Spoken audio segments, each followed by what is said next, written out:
सावकाराकडून घेतलेले पैसे परत देण्याकरिता स्वतःच्याच मुलीला विकावं लागल्याचा धक्कादायक प्रकार आमदार संजय गायकवाड यांनी समोर आणला आहे। बुलढाणा तालुक्यातील तारापूर बोरखेड या गावातील अनेक नागरिकांना मलकापूर येथील अवैध सावकार सुनील मुरड याने चक्रवाढ व्याज दराने पैसे देऊन जवळपास 11 शेतकऱ्यांच्या जमिनी बळकावल्याचा आरोप नागरिकांनी केला। यात सुनील मुरडकडून केसर सिंग चव्हाण यांनी 1 लाख रुपयाचे कर्ज घेतले होते, मात्र त्याचे व्याजासह 6 लाख रुपये झाले। दरम्यान केसर सिंग चव्हाण यांचा मृत्यू झाला। त्यानंतर त्याच्या पत्नी कन्नीबाई चव्हाण ह्या कर्ज भरू शकत नसल्याने त्यांनी याच सावकाराच्या सांगण्यावरून राजस्थानमध्ये आपली मुलगी एका व्यक्तीला विकली, अर्थात तिचे लग्न लावून दिले आणि त्याच्याकडून 4 लाख रुपये घेतले। जवळील 2 लाख रुपये आणि मुलगी विकल्याचे आलेले 4 लाख रुपये असे 6 लाख रुपये सावकाराला दिल्याची माहिती कन्नीबाई चव्हाण यांनी दिली आहे। तरी देखील तो सावकार खरेदी करून दिलेली जमीन परत देत नसल्याचं सांगण्यात येत आहे। आतापर्यंत 11 शेतकऱ्यांच्या जमिनी या सावकाराने हडपल्याचं समोर आलं आहे।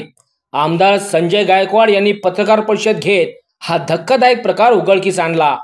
याच सावकार सुनील मुरड याने गेल्या 3 दिवसापासून शेतीच्याच व्यवहारातून अल्पवयीन मुलीचा विनयभंग केल्याची घटना घडली होती। या संदर्भात त्याच्यावर बुलढाणा ग्रामीण पोलीस ठाण्यात पोस्कोसह इतर कलमांनुसार गुन्हा दाखल करण्यात आला होता। पोलिसांनी त्याला अटक करून न्यायालयात हजर केले असता त्याला न्यायालयाने जामीन दिला आहे। सुनील मुरड याची प्रतिक्रिया घेण्याकरिता संपर्क केला असता त्याच्यासोबत संपर्क होऊ शकला नाही।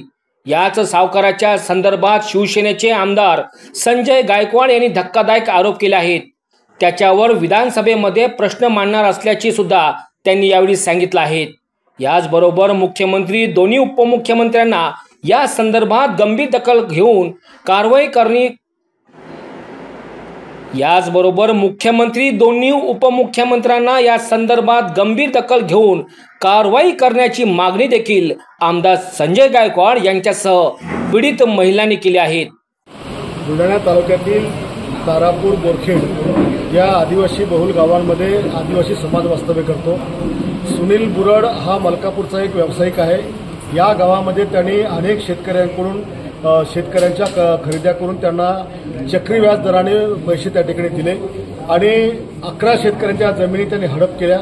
1 लाख दिले असतील तर त्याचे 6 लाख वसूल केले, 50,000 दिले असतील तर 5.5 लाख वसूल केले आणि एक कुन्नीबाई चव्हाण नावाची महिला आहे, त्या महिलाचे पती वारले आणि त्याच्या पतीचं कर्ज त्या बाईवर आलं, तर ते फेडता येत नव्हतं। मुलं लहान होती आणि एक मुलगी तरुण झाली, तर त्यांनी ती मुलगी राजस्थानला विकायला लावली।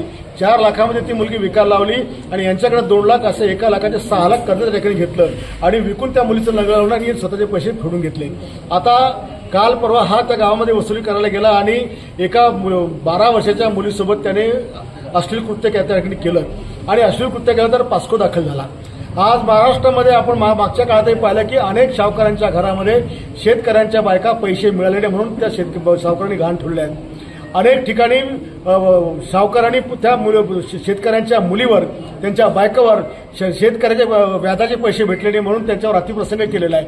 असं महाराष्ट्रामध्ये असताना आमच्या बुलढाण्यामध्ये पास्को प्रकरणात एका दिवसामध्ये आमच्या बुलढाण्याच्या पोलिसांच्या मेहरबानीने हा सावकार एका दिवसामध्ये पास्को कायद्यामध्ये सुटला कसा? आज एवढा मोठा कडक कायदा सरकारने कशा करता केला आणि हा कडक कायद्याचा गैरवापर करून आज सावकारीच्या माध्यमातून पैसे मिळत नाही म्हणून घरात जायचं आणि त्या मुलीवर नजर टाकायची आणि कोर्ट देखील त्याला काही शहानिशा न करता सोडत असेल तर निश्चितपणे आम्ही त्याच्या ऑर्डरच्या विरोधामध्ये हायकोर्टामध्ये जाणार आणि माननीय माझ्या मुख्यमंत्री उपमुख्यमंत्री दोन्ही मी आपल्या त्यांना विनंती करेन, स्वतःही त्या ठिकाणी भेटेल किंवा अधिवेशनाचाही उचलेल की या गावामध्ये जो सावकारचा हेतू चालू आहे, ज्या लोकांच्या शेत्या हडप करण्यात चालू आहे, त्या शेत्या त्या लोकांना परत देण्याचं काम आपण लोकांनी करावं। सगळे आदिवासी लोक आहेत, आज सगळे भयभीत झालेले आहेत आणि हा सावकार इतका मुजोर आहे की त्यांनी पैसे फेडल्यानंतर त्यांच्या सातबारावर 3-3, 4-4 लाखाचं कर्ज काढून पुन्हा यांच्याकडे पैसे लुबाडतो आणि ते कर्ज या लोकांना फेडावं लागतं। एवढी गंभीर स्थिती या ठिकाणी आहे आणि म्हणून जो सावकार पैशाकरता मुलीला विकायला लावतो, अशा मुजोर सावकाराची मस्ती महाराष्ट्र सरकारने उतरवली पाहिजे, हेच माझं आपल्या माध्यमातून त्यांना विनंती आहे। मग मी काय केलं, पोरगी तिकडे दिली राजस्थान काढा, तिकडे दिली, लग्न केलं, तिकडे पैसे घेतले, त्याचे कर्ज दिला। किती पैसे घेतले? पोरगीचे घेतले 4 लाख रुपये आणि ते 4 लाख आणि असं 2 लाख घरून करून त्याला 6 लाख रुपये दिले. बुरळले दिले ना त्याला. मग त्यानं खरेदी केली नंतर मग ते अर्धी खरेदी केली. मग आणखीन माझ्या नावावर बी केली नाही, माझ्या दिराच्या नावावर ते माझ्यासोबत त्याला ठेवले की ते बाई अर्धे पैसे ठेवले होते मागे तिला ठेवला होता त्यानं. मग पूर्ण पैसे दिले तर खरेदी केली त्यानं. हां.